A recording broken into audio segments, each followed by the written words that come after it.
This is Nathan Fantasy Football League Updates.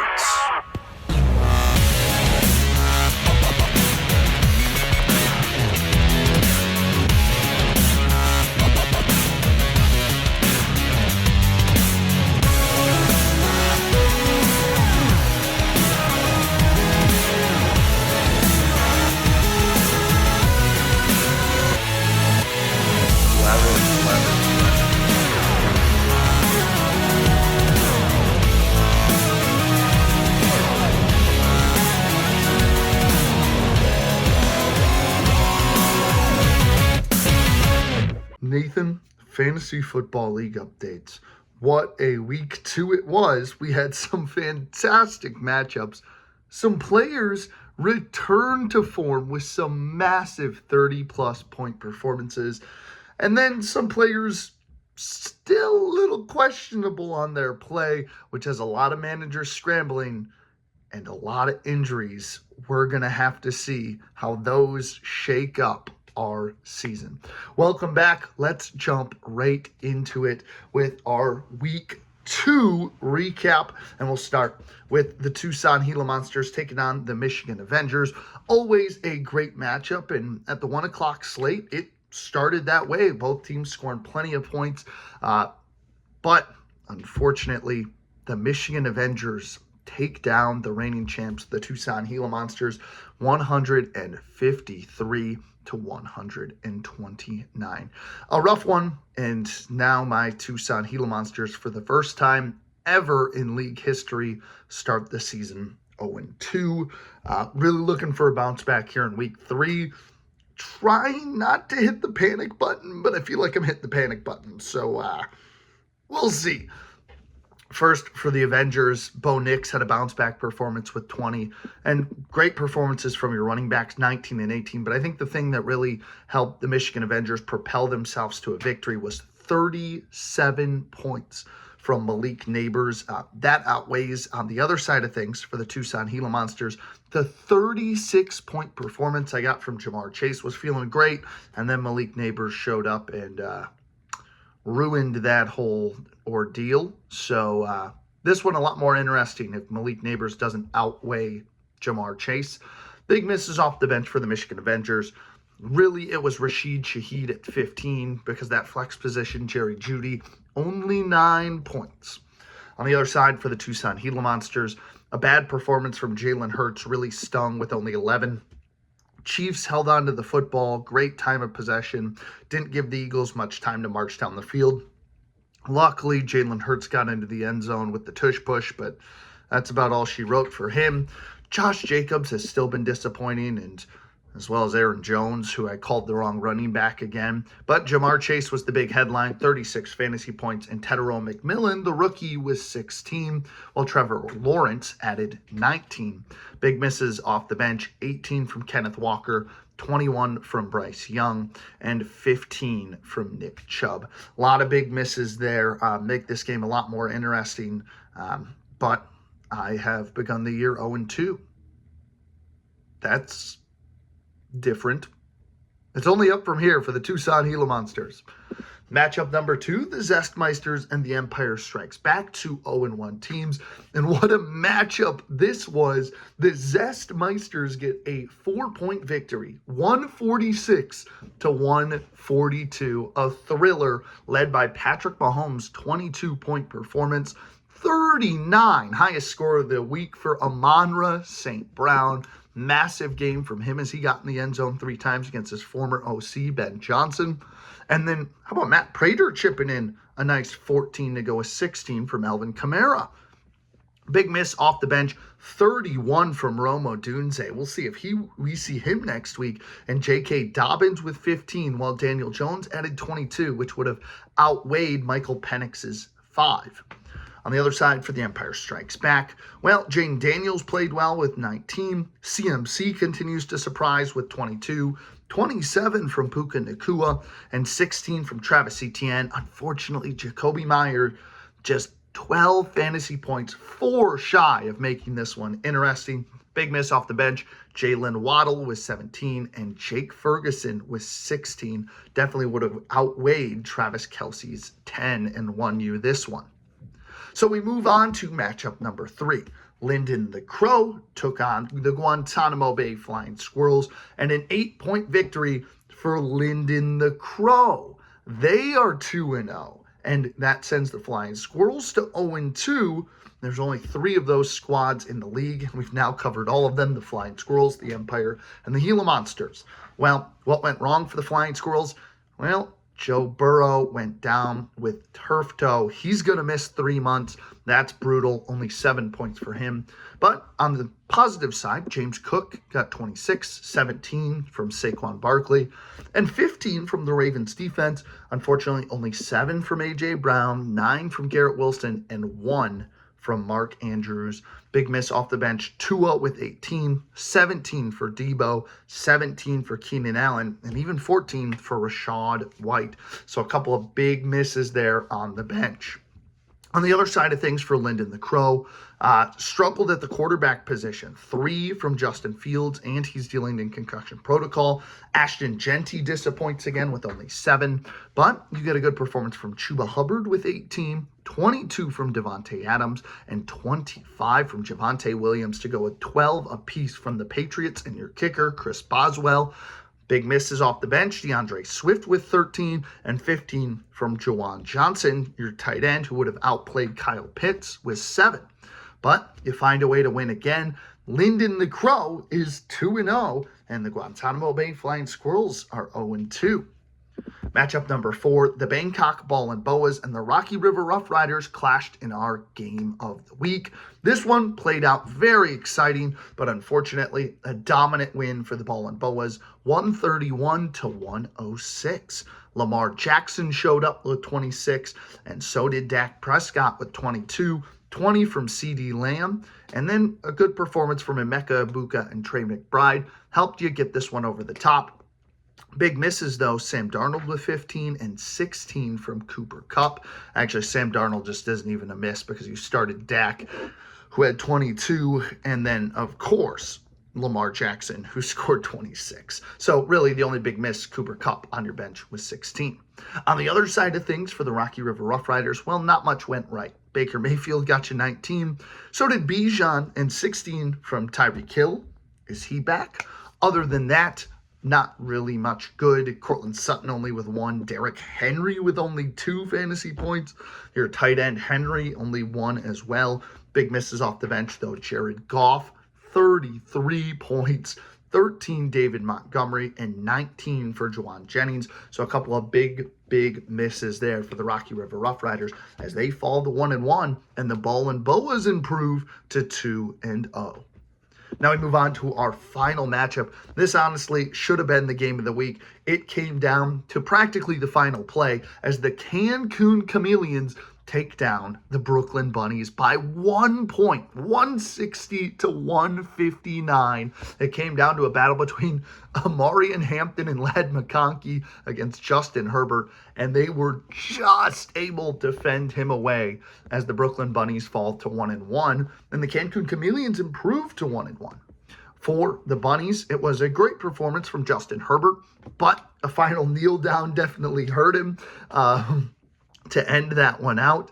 And they ruled a fumble on Justin Herbert at the end of that Raiders game, Chargers-Raiders game, that is, to put -2 points on the board for the Bunnies to lose this matchup.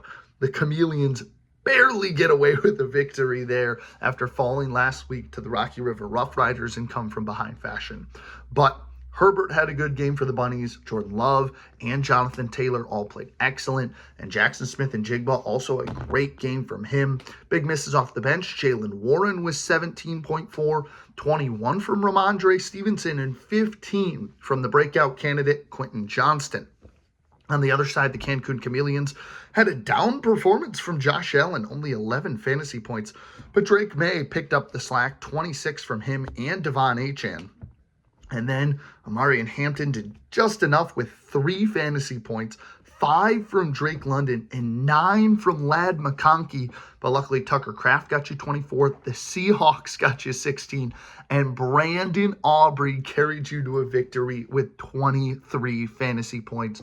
Big miss off the bench. Jamison Williams with 18 and 17 from George Pickens. So there you go. All 5 matchups, all 5 winners and losers. It's time to predict this week's winners and losers of week 3. All right, it is time for the week 3 predictions here on the Nathan Sports Talks channel. Let's get you my thoughts for this week 3 matchup. I think there's some good ones, some definitely teams that get better matchups for them and that are desperate to look for wins. And let's start with the battle of 2 0-2 teams. The Tucson Gila Monsters welcome the Empire Strikes Back. Both these teams desperate for a win. More specifically, my team is desperate for a win. I need a victory this week, and I am hoping we can come away with one. Looking at my matchups this week, I think Jalen Hurts has a bounce-back performance. My turning point player, Josh Jacobs, who's been consistent in scoring 14, but as my RB1, I need more from him. He gets the Cleveland Browns this week. I think he plunges it into the end zone at least once to continue that streak, but I think twice, maybe more. He has a good game to finally get the wheels rolling over that 14-point performance. I think Kenneth Walker, because Aaron Jones is now out, he showed signs of maybe still being the lead dog in that backfield for Seattle. I think he has a good performance against the Saints.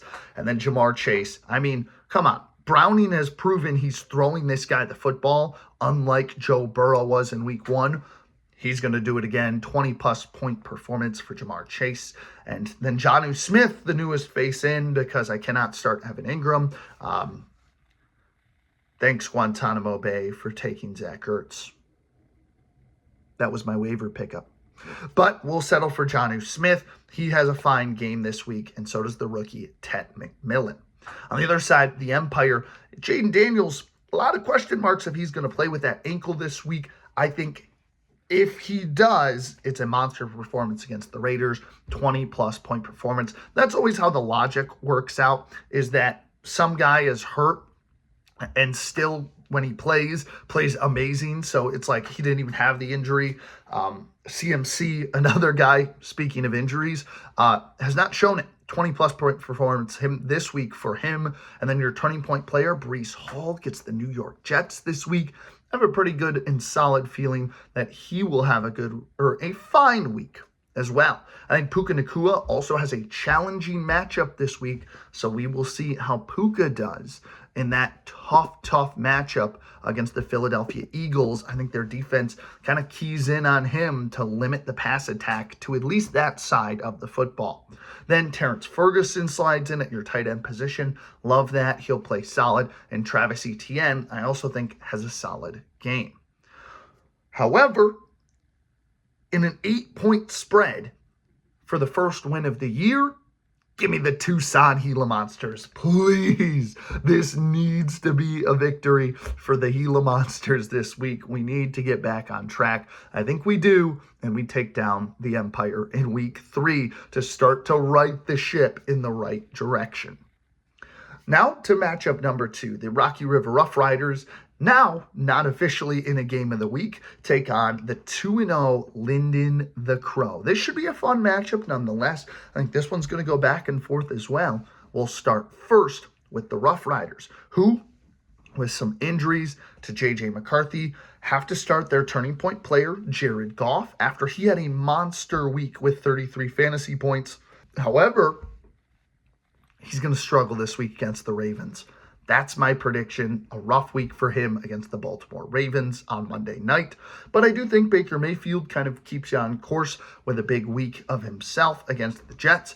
And then we have the top scorer of the week, Bijan Robinson against the Carolina Panthers. I think he absolutely dominates 2 to even 3 touchdowns and a lot through the air. And Derrick Henry bounces back. Tyreek Hill, it was a fluke game. He's back to being iffy as well. Good thing to note there.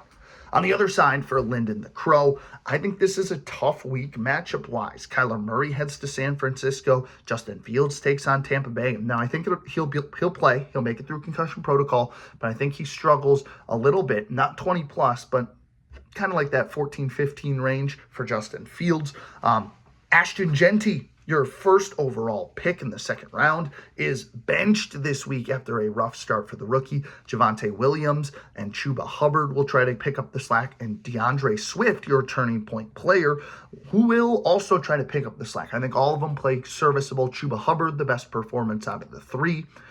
Devontae Adams, another player to note, I think because the Eagles cue in on Puka, Devontae Adams has another great week this week. So even with some down players, I still think you get some players that are on the trend up.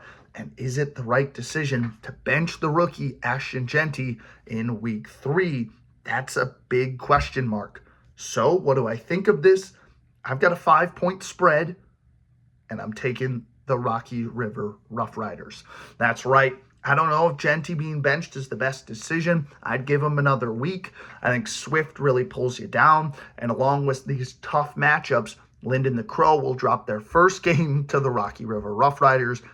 Don't cue my all-time prediction record of Lyndon the Crow, or rather, this season's prediction of Lyndon the Crow. Maybe we'll be right this week. Best of luck, Rocky River Rough Riders. I might have just doomed you.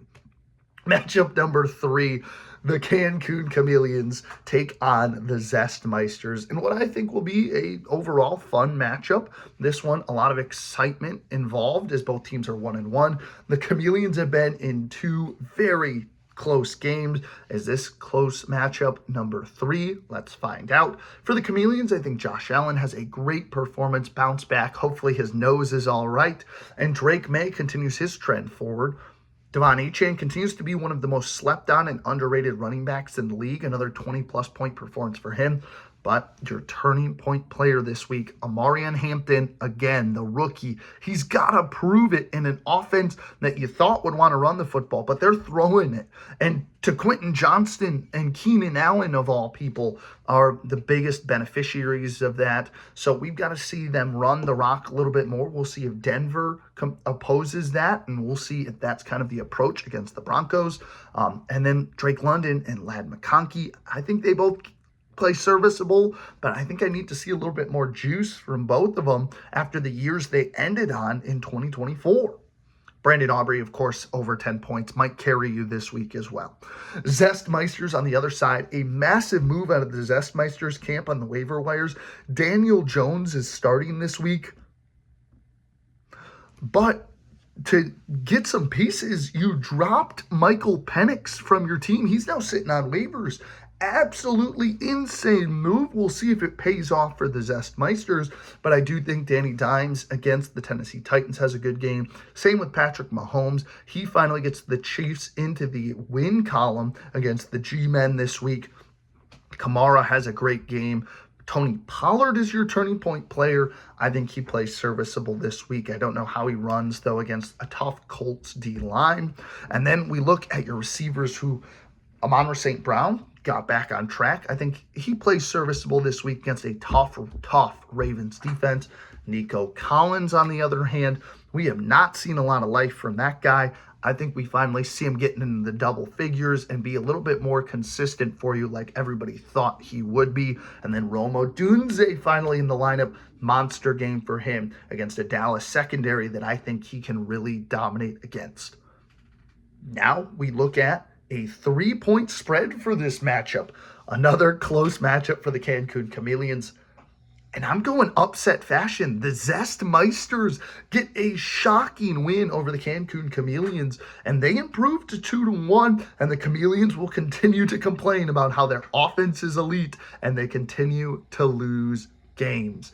So, a shocking result there in matchup number 3. We slide over to matchup number 4. The Avengers take on the Guantanamo Bay Flying Squirrels.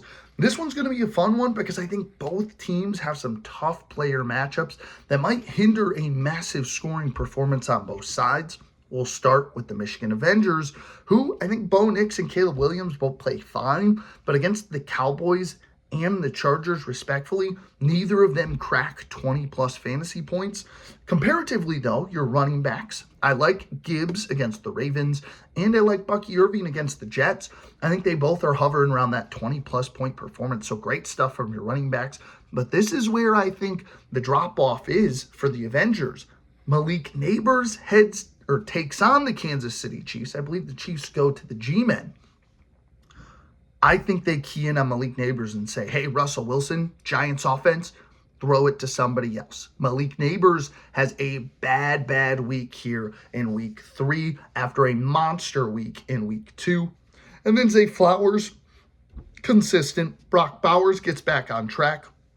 Your turning point player, Jerry Jeudy, has a pretty solid game. I'd trust him to get back into the double figures after struggling out of the gates in the first 2 weeks against the Packers. Then we look at the Flying Squirrels. No Joe Burrow, so Tua is now your starter. He struggles always against the Bills. That trend continues. CJ Stroud has a so-so game against the Jaguars. And then Saquon Barkley and James Cook get you back on track. Both of them around the 20-plus point range. Turning point player, though, has to be A.J. Brown. I mean, he's got to prove that the Eagles want to throw him the gosh dang football. I mean, granted, the run attack is working for the Eagles, but you've got Barkley. We knew this was going to be a problem. The first time I introduced your team, I said it was going to be a problem. But A.J. Brown has not shown any life that they want to throw this man the football because the run attack is working. And when they do, even Devontae Smith is getting more targets, and even Jahan Dotson is getting more targets than this guy. He's your turning point player. He's got to prove a little bit more to me before I really trust him. He struggles again in week 3. Same with Garrett Wilson. New tight end. Oh, look, it's Zach Ertz. Zach Ertz has a good performance here in week 3. No question about it against Vegas. And DK Metcalf also has a great performance. We go to my prediction, though. I've got a 1-point spread. I think both teams offensively struggled this week, and it's going to come down to a last-minute player. But in a 1-point spread, give me another upset. I'm going with the Guantanamo Bay Flying Squirrels. That's right, a win for the Flying Squirrels in week 3. That's their first victory, and they will improve to 1-2. First loss for the Michigan Avengers. Now we move to matchup 5. You guessed it, game of the week. It's the Brooklyn Bunnies taking on the Bangkok Ballin' Boas. This one's going to be a great matchup. The Ballin' Boas 2-0, the Bunnies 1-1, but a 1-point loss to be 1-1. I still love both of these teams to be favorites for the championship game. This could be a potential matchup of that championship game. We'll find out. But this one, another fun one. We'll start first with the Bunnies, who I really like how Herbert's been throwing the ball. He has a great performance this week, along with Jordan Love and Jonathan Taylor having monster 20-plus point performances. Kyron Williams finally plunges into the end zone, I think, against the Philadelphia Eagles because they're taking away Puka Nacua. And then Justin Jefferson with Carson Wentz throwing him the football. I think it's going to be like how Browning is with Chase, where he is only feeding Jamar Chase. Carson Wentz is going to feed Justin Jefferson. He's above 20-plus this week. And Smith and Jigba right around that range too. Turning point player, though, this week has to be your Pittsburgh Steelers running back. That's right. For the first time, we will see Jaylen Warren, that is, into the contest at your flex position. I think he plays so-so against the Patriots this week. On the other side, for the Ballin' Boas, Lamar Jackson and Dak Prescott continue their trend of being really solid quarterbacks for you, 20-plus point performances there. I think it's a little bit more dicey with Jackson playing the Lions, but I do think he makes that mark. Running back, Jordan Mason, how about that working out for you? Aaron Jones gets hurt, will be placed on IR, will miss at least 4 weeks. So there's your true running back 2 right now. Jordan Mason plays well. So does Chase Brown and CeeDee Lamb, another 20-plus point performance. But your turning point player, Brian Thomas Jr., what's going on with him? He's been struggling with some drop issues thus far. I've been told it was a wrist injury. We'll see if that lingers here in week 3. Hopefully he gets back on track. I think he does against the Houston Texans. And then you get serviceable stuff from the rookie Ibuka and your tight end, Trey McBride.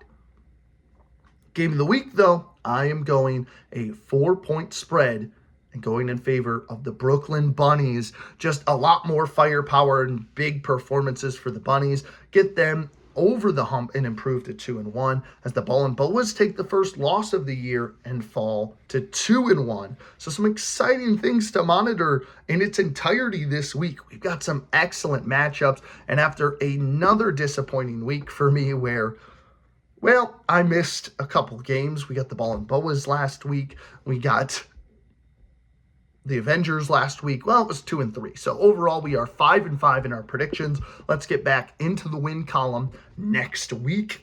But let me know what you think in the comments below. Do you agree that the Gila Monsters, the Rough Riders, the Zestmeisters, the Flying Squirrels, and the Bunnies get wins this week? I'm going a little upset heavy. We'll see how that works out. But I think some really exciting matchups here in week 3. A lot of close contests again coming your way. Let me know in the comments below what you thought. Don't forget to like and subscribe. And we will see you next week for my recap and predictions, as always, here on the Nathan Sports Talks channel.